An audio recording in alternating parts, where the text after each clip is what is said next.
Welcome to the Andy Staples Show. It is a playoff rankings reaction edition.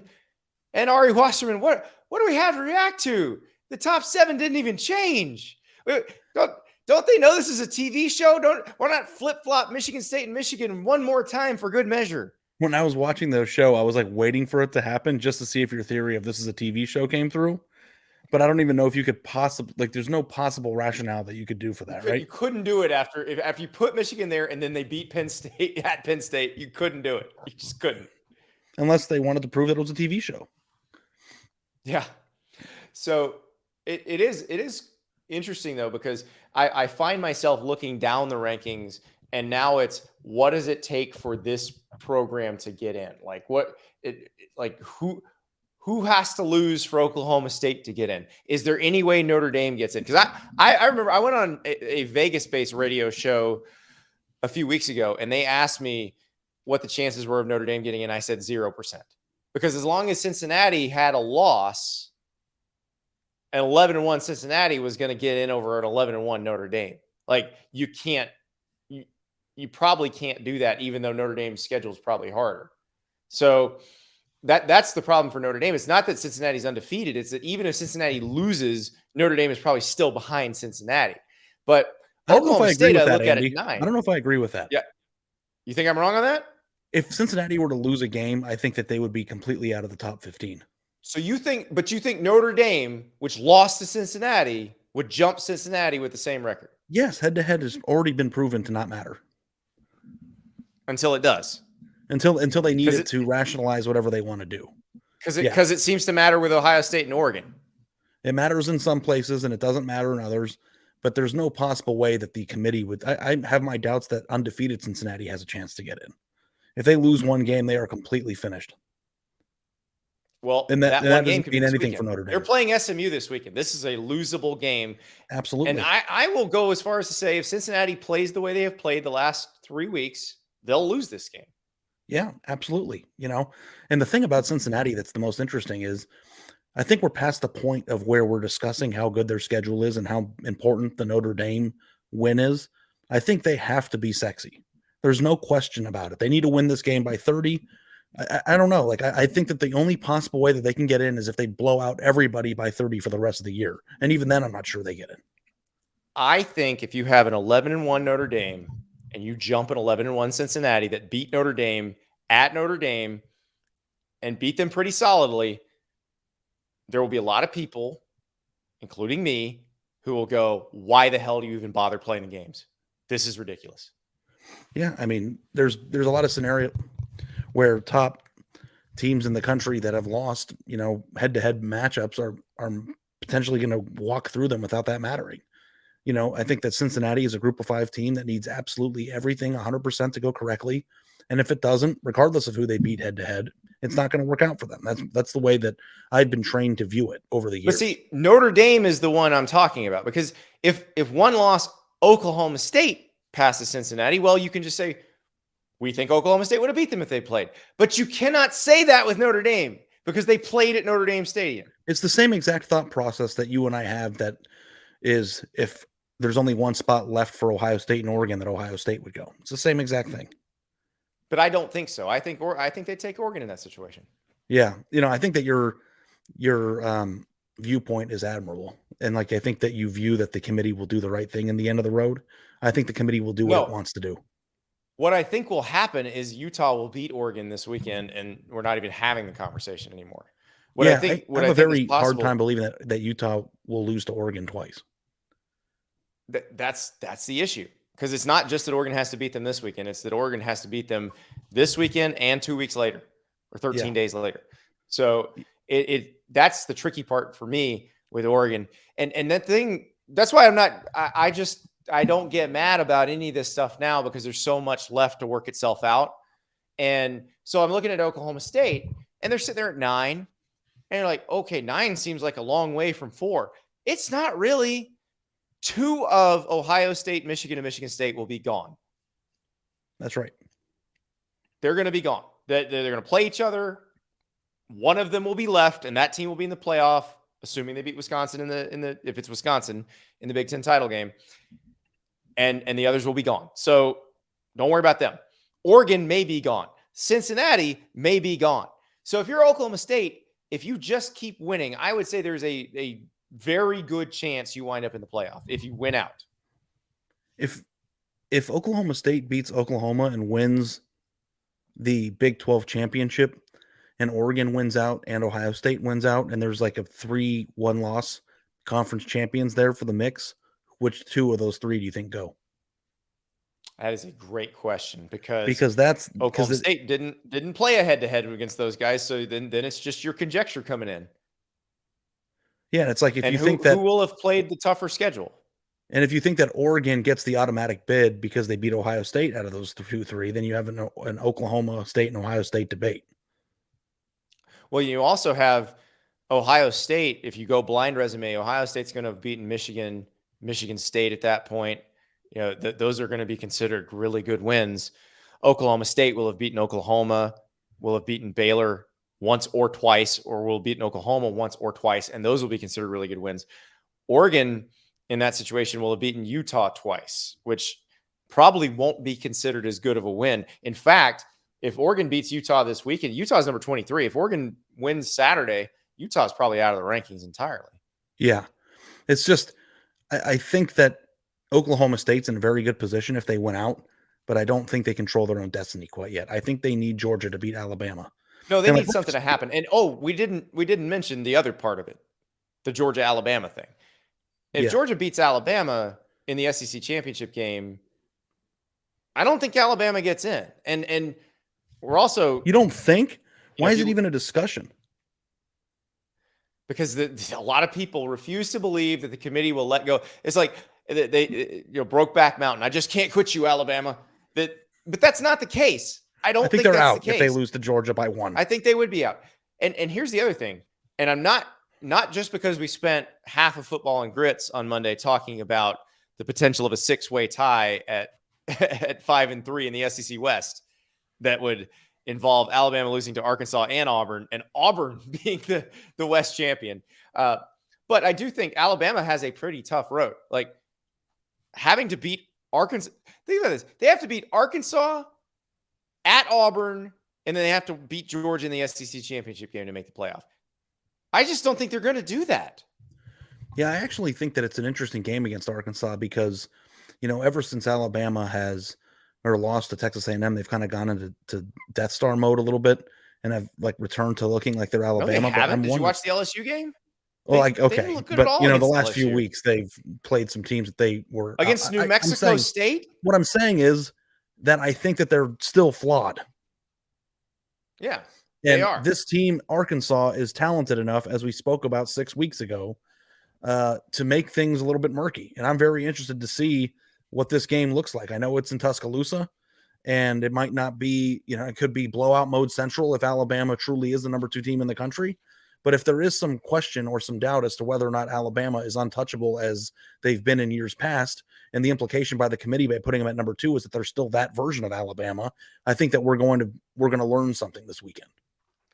Well, and the other piece of it is that they still got to go to Auburn, and that's not an easy place to play. I know Auburn just lost to Mississippi State at home, but I'm telling you, an Iron Bowl in Jordan-Hare Stadium, if Auburn's halfway decent, that's going to be a game. It's not going to be a walkover for Alabama. And then, of course, you've got Georgia. What is the line on a Georgia-Alabama game in Atlanta right now, Ari, the handicapper? I think Georgia -2.5, maybe. You don't think they give them a little more than that? I think that if you start giving Alabama 6-7 points, it's just automatic bets. Like I don't care if Alabama's playing the Bengals, I'll take 7. Right. That's more just sort of diagnosing how people are going to react to that. Yeah, and I think a few weeks ago it might have been even closer to a pick 'em because I do think there's a large portion of America that still doubts that Georgia can do it. Well, you took issue with our man Stuart Mandel's bowl projections because he had Alabama at 3. And here's the deal. Alabama's either going to be number 1 going into the playoff or out, and Georgia's going to be 3 or 4, or Alabama's going to be out. That's it. Those are the 2 options for Alabama right now. I want to understand, and maybe we should have had Stu on to explain it, but I want to understand why all of a sudden there's this thought process that Alabama could be the first two-loss team to get in, especially considering there's kind of a logjam there in the top 10 of teams that might be worthy or deserving of a spot. Yeah, I just don't see it. And also, part of the problem is this Alabama team, based on what we've seen so far, does not look like that 2017 Alabama team.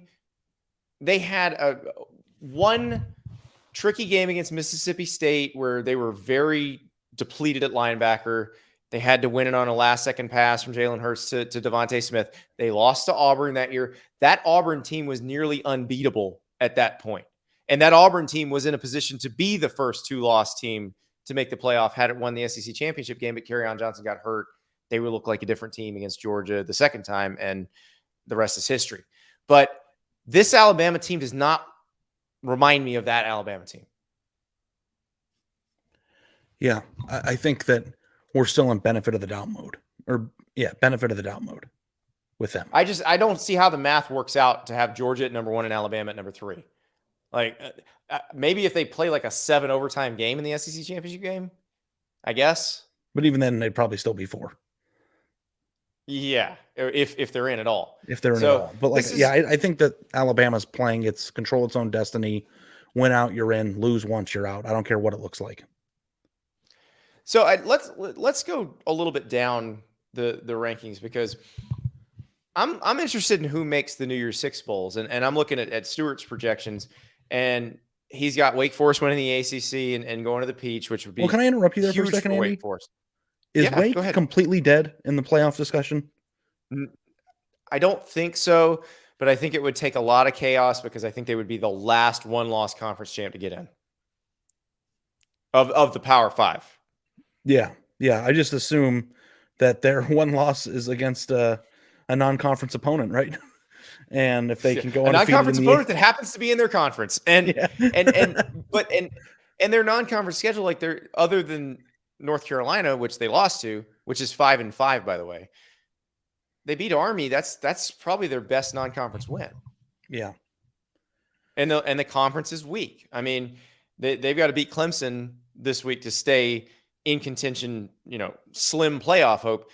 They don't have to beat Clemson to make the ACC title game. They just have to win one of the next two, either Clemson or Boston College. Yeah, so I'm very excited to see them against Clemson this weekend. I am too. And because how many years did Dabo, when he had a Death Star team, say going into the Wake Forest game, this is the team we hate to play the most because their players are so well coached and they're always where they're supposed to be. They're always playing their assignment perfectly. Like, he hated playing against them before. He's got to really hate it now. Yeah. I think too that there's still, and I know that Wake Forest has lost, and they lost to a team that's 5-5, but I do think that there is some sort of legitimizing factor that goes into beating Clemson, because I know Clemson is a dumpster fire in comparison to what they're supposed to be, but they're still a 7-3 team, and the game's in Clemson. A lot of really good players. Yeah, they have a lot of really good players. So if Wake Forest goes out there and wins that game, for Clemson, every player who will start for Clemson probably, would not have even considered Wake Forest in recruiting. Every player who will start at Wake Forest probably would not have been offered by Clemson. Right? So, they go out and win that game, and all of a sudden your entire viewpoint of what Wake Forest is changes. Even though Clemson isn't what it usually is, I still think going out there and winning that game makes them a completely different team in the most eyes, including the committees. And I think they might jump up to the fringe top 6, maybe. And I feel like Wake Forest has a very good chance of winning that game. I'd be surprised if they didn't, honestly. They're 4-point dogs. I'll take it. give me those 4. I feel good about that. That's Thursday's pod. Maybe Dabo's snowed me, but Dabo has said so many times over the years that he hates playing this team, and this is the best version of this team that he's going to have seen, and he's got the worst version of his team. So I feel like you keep telling me that, I'm going to have to believe you this time. Yeah, it's going to be a revelatory game. So looking at what Stewart's got in the New Year's Six projections, and I think these are very reasonable projections. He's got Michigan going to the Rose because he's got Ohio State in the playoff. He's got Ole Miss going to the Sugar. I mean, those are tremendously good seasons for these programs, given where they were coming out of last season. Yeah, I wonder if things continue to hold, and let's say Ohio State handles Michigan State and Michigan by similar margins. I wonder if there will be some saltiness about who goes to the Rose Bowl and who goes to the Fiesta Bowl on these projections. Oh, I'm sure if Michigan goes to the Rose, having lost to Michigan State and they both lost to Ohio State, there will be a You'd lot have to of think there'd be an there will be adjustment there, right? anger. I think you do. I think you put Michigan State in the Rose in that scenario. Yeah, I'm with you on that. At the end of the year, if you're not playing for a playoff spot, the only thing that matters is which site of the New Year's Six bowls you go to. I think you just why would we even be arguing about who goes based on the head-to-head matchup in that standpoint? And obviously, both programs would love to go to the Rose Bowl, and it would mean a lot to either team. But in that scenario where you both lost to Ohio State, conceivably, unless Michigan State loses to Penn State at the end of the season, but conceivably, you're looking at two teams with the same record, and they played head-to-head. Give the Rose Bowl to the team that won the head-to-head. I think that's fair. Yeah, it's I'm with you on that. Fair. And then Ole Miss. I mean, Lane Kiffin has done a hell of a job at Ole Miss. That win against Texas A&M this weekend was outstanding because I watched that Texas A&M Auburn game and thought, okay, so this is a team that can win a shootout against Alabama and can win a defensive struggle against Auburn. They're going to go to Ole Miss. Ole Miss is going to rope them into a shootout, and A&M is probably going to just outscore them. No, Ole Miss, the team that couldn't play defense at all last year, shut A&M down. Like, that is unbelievable what they've been able to do this year. I cannot wait until the Egg Bowl. I just cannot wait. Oh, my God. Because Mississippi State's so much better, too. Mississippi State has improved by leaps and bounds over this season, and that game's in Starkville. And I am so excited. I may be more, even though obviously the big games in the Big Ten, whether it's Ohio State, Michigan State this weekend or Ohio State, Michigan next weekend, those are huge games, big playoff implications. Oregon, Utah, big playoff implications. Bedlam, probably big playoff implications. I'm more excited about the Egg Bowl than any of them. I cannot wait. And Mississippi State just flipped a 4-star receiver from Mississippi out of Ole Miss's class who ranks in the top 30 nationally. So add some recruiting spice. Because he's gonna catch 130 balls next year. I guess if Ole Miss and Mississippi State are in a recruiting battle in the state of Mississippi, the wide receiver has to go to Mississippi State 100 times out of 100. Although Ole Miss likes to throw it around. No. Because I mean, who more recently put a wide receiver in the first round? Mississippi State did, or I'm sorry, Ole Miss did. Who has more receivers currently being successful in the NFL right now? Ole Miss does, but Mississippi State is going to throw you the ball 1 billion times, and Will Rogers certainly looks like he's very comfortable in that offense. So Will Rogers, as a third-year starter in the air raid, he's going to get you the ball. Yeah, and I think that's what they're selling. It's just a very attractive. You can't miss on those ones, and if you're a receiver in that state, you can't miss. No, you just can't go wrong. Like either place, you're gonna be very well showcased, and so that game is always so salty. Like I think obviously Ohio State, Michigan, and Alabama, Auburn are the two most intense, high stakes, you name it, kind of rivalries in the game. And obviously Ohio State, Michigan has not been much of a rivalry in terms of the result, but still it's towering programs playing against each other. But for pure hatred, I don't think anything beats the Egg Bowl. Yeah. And this year it actually means something big time. Both teams are having better than expected seasons, and this is kind of what we would have hoped would happen eventually when, the offseason of the apple of Mississippi's eye, when they got Lane Kiffin and Mike Leach in the same offseason to come to those Mississippi schools. Like this is kind of what you hoped it would be, right? Oh, this is exactly what you hoped it would be. And I don't think anybody dreamed it would happen this quickly, that it would be this fun, this exciting, this quickly. But both those guys have done a really good job at those programs, and I'm excited for that. I'm excited to see Because I don't think Mississippi State is going to have a chance at a New Year's Six Bowl, but they may have a chance to knock Ole Miss out of one. And I think that will probably be something that they consider fun. So, and then you got Baylor. Now, there's going to be, here's the other piece of all this, Ari.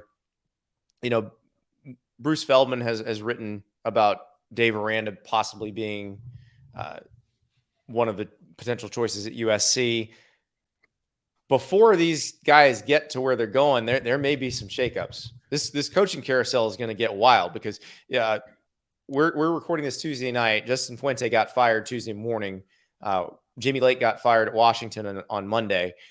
There will be more openings in the next couple of weeks. I mean, the last Saturday of the season and that Sunday right after Thanksgiving is going to be just wild.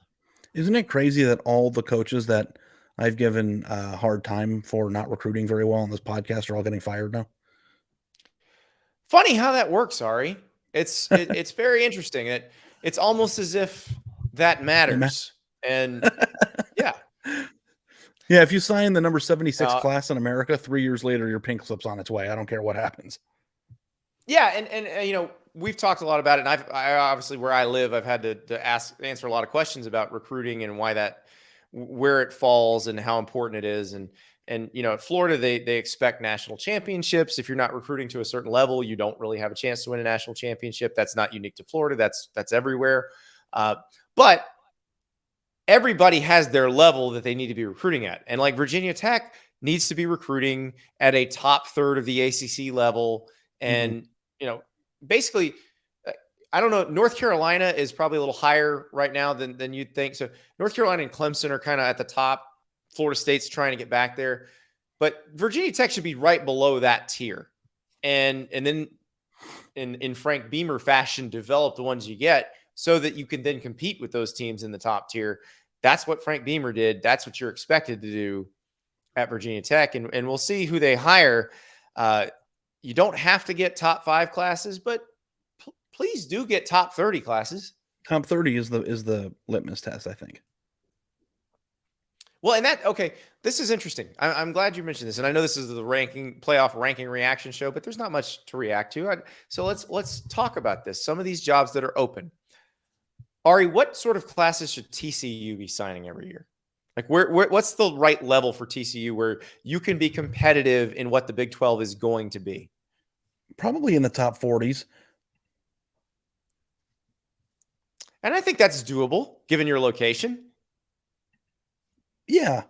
And of course, like that's all subjective too. Some years you'll have bigger classes and some years you'll require more assistance in the transfer portal. And, some years you'll have more players back, but TCU was a Power 5 program. And I don't know how you want to classify it moving forward. And you're in the DFW area. Well, if the playoff does the little tweak that they're talking about, if it's the 5 Power 5 champions plus the highest ranked Group of 5 champion, the Big 12 is still a Power 5 conference. That's right. The Power 5 still exists as a concept, and I think that changes things for TCU, for Baylor, for Oklahoma State, and obviously for the 4 teams that are coming in: UCF, Cincinnati, BYU, and Houston.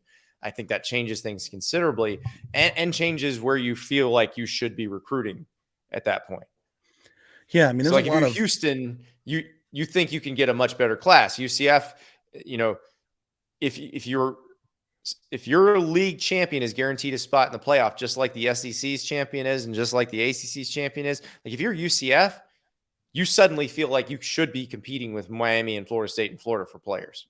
Yeah, I'm actually working on a story about this right now that's running either Friday or Monday about the 4 new entry teams into the Big 12 and how they're anticipating their recruiting is going to be impacted by that. And I guess if the concept of the Power 5 is in question, then you might wonder, well, maybe it won't be that big of a difference. But in the scenario where the current system that includes the Power 5 stays the same, then you have not the most winnable Power 5 conference of any team in there that's building.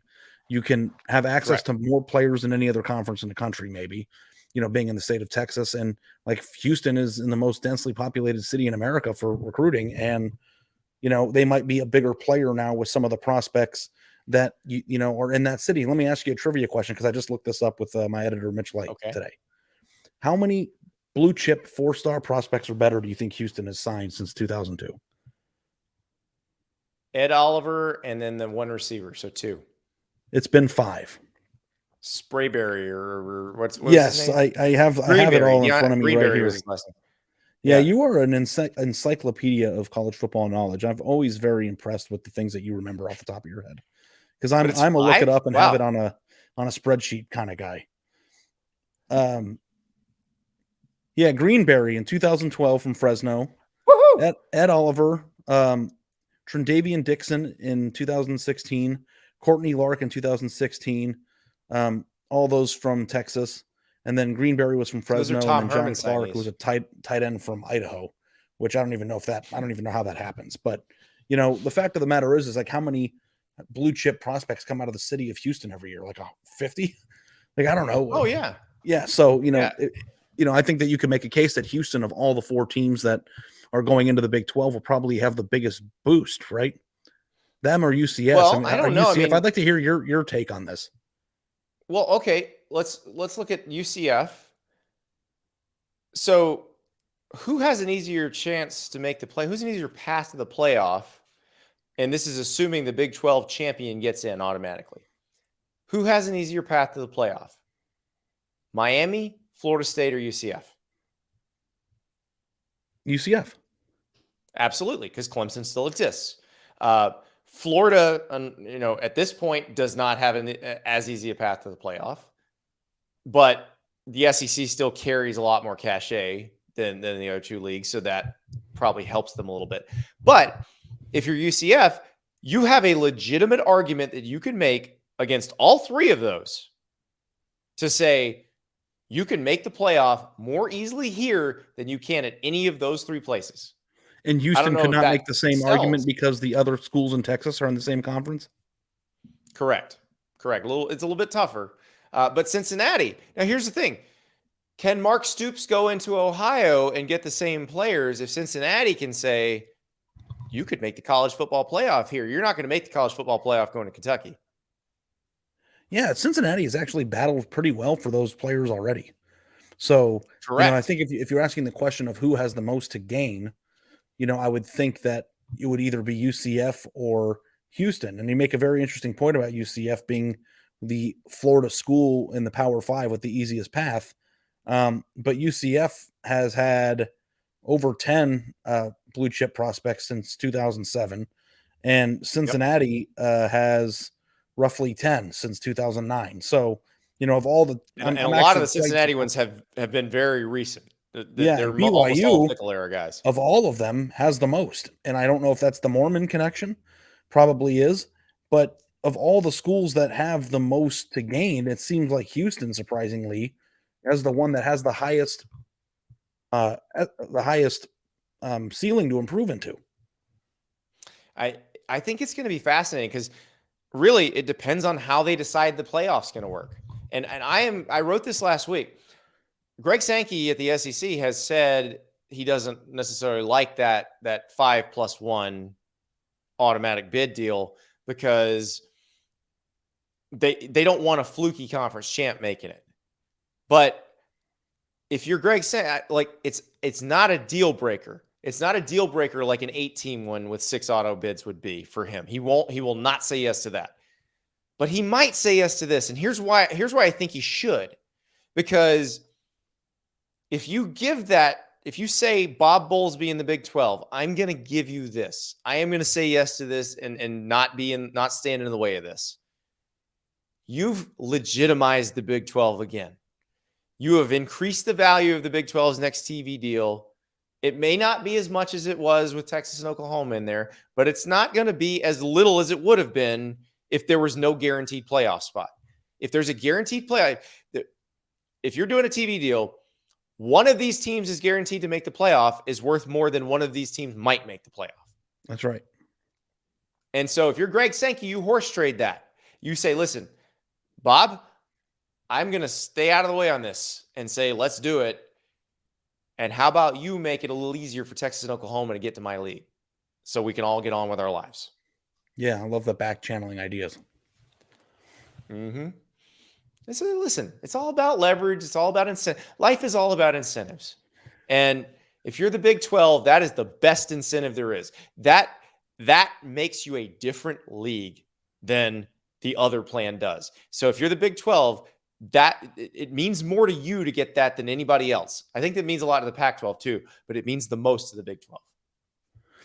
I just want to say personal thank you that on the playoff reaction show that we talked about recruiting in the new Big 12. That means a lot to me. Woohoo! Well, we've been getting complaints that all we talk about are the teams that are going to make the playoff and the coaching carousel and all that stuff. And look, I don't always want to talk about that stuff. I like talking about all the other teams. I love that college football is this giant tapestry and there's so many interesting, cool little stories in it. But the fact of the matter is, most people want to talk about who's going to make the playoff, who's getting fired, and who's getting hired. That is like, we see the numbers. We know individuals will say, I want this. But when we look at the numbers, that's what does numbers. But this was a night where not much happened in the playoff. You think next week's going to be more exciting? I do, because I think something's going to happen. I think when you and I get together and talk Saturday night, we're going to be talking about a result that changed the playoff field, whether that's SMU beating Cincinnati or Utah beating Oregon, or whatever the result of Ohio State, Michigan State is. One of them will lose. So there will be something to talk about. And there may be something kind of out of the blue, because I always feel like the weekend before rivalry weekend, there's some sort of just, holy crap, where did that come from result? And if I tried to guess what it is now, I would fail, because Arkansas. You always fail. I'm telling you, me and Aaron Suttles spent like 10 minutes on Football and Grits on Arkansas, Alabama, and what might happen there. Because if you remember last year, Arkansas's defense played the best anybody did against Alabama's offense. The reason they lost, well, Alabama's much better, obviously, at last year. That was an incredible Alabama team. But also Devontae Smith killed him on punt returns. But Devontae Smith as a receiver was handled in a way that he wasn't handled by anybody else. He destroyed everybody else. So the fact that Barry Odom kind of has the blueprint, and this is not as good of an Alabama team offensively, this is not as dynamic an offense, I think Arkansas could keep it close. I don't think Arkansas is going to win this game, but I do think it could be a really interesting game.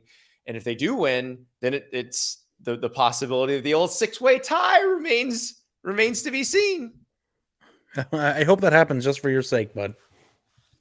I don't see it. I think we're going to get an all 7 ACC coastal teams go 4-4 before we get a 6-way tie at the top of the SEC West.